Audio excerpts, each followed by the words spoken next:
നമസ്കാരം, ഇൻഫോടെക്കിലേക്ക് സ്വാഗതം. വീണ്ടും സങ്കടകരമായ വാർത്തയാണ് പുറത്തു വന്നിട്ടുള്ളത്. യമൻ പൗരനെ കൊലപ്പെടുത്തിയ കേസിൽ നിമിഷപ്രിയയുടെ വധശിക്ഷ ഈ മാസം 16 നടപ്പാക്കും.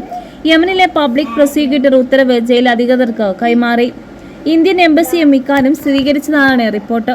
2017 യമൻ പൗരനായ ദലാൽ അബ്ദു മഹദിയെ കൊലപ്പെടുത്തിയ കേസിലാണ് നിമിഷപ്രിയക്ക് വിചാരണ കോടതി വധശിക്ഷ വിധിച്ചത്.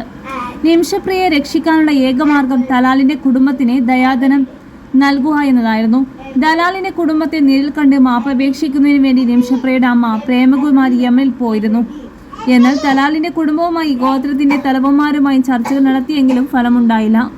വധശിക്ഷ ഒഴിവാക്കാനുള്ള നിയമപരമായ വഴികളെല്ലാം അടഞ്ഞതായും സനായിലുള്ള ദലാലിന്റെ കുടുംബം മാപ്പ് നൽകുക മാത്രമാണ് നിമിഷപ്രിയയെ രക്ഷിക്കാനുള്ള ഒരേയൊരു വഴിയെന്നും മനുഷ്യാവകാശ പ്രവർത്തകൻ സാമുവൽ ജെറേം പറഞ്ഞിരുന്നു. ഇതിനായി ദലാലിന്റെ കുടുംബത്തെ നാളെ കാണാൻ ശ്രമിക്കുമെന്നും അദ്ദേഹം വ്യക്തമാക്കി. തൊടുപുഴ സ്വദേശി ടോമി തോമസിന്റെ ഭാര്യയാണ് നിമിഷപ്രിയ. നൈസായി ജോലി ചെയ്യുന്നതിനിടെ സ്വന്തമായി ക്ലിനിക് തുടങ്ങാൻ സഹായ വാഗ്ദാനവുമായി വന്ന ദലാൽ അബ്ദു മഹദി പാസ്പോർട്ട് പിടിച്ചെടുത്ത് ക്രൂരമായി പീഡിപ്പിച്ചതിനാലാണ് കൊലപാതകം നടത്തിയത് എന്നാണ് നിമിഷപ്രിയയുടെ വാദം. എന്നാൽ സംഭവിച്ചത് മറ്റൊന്ന്.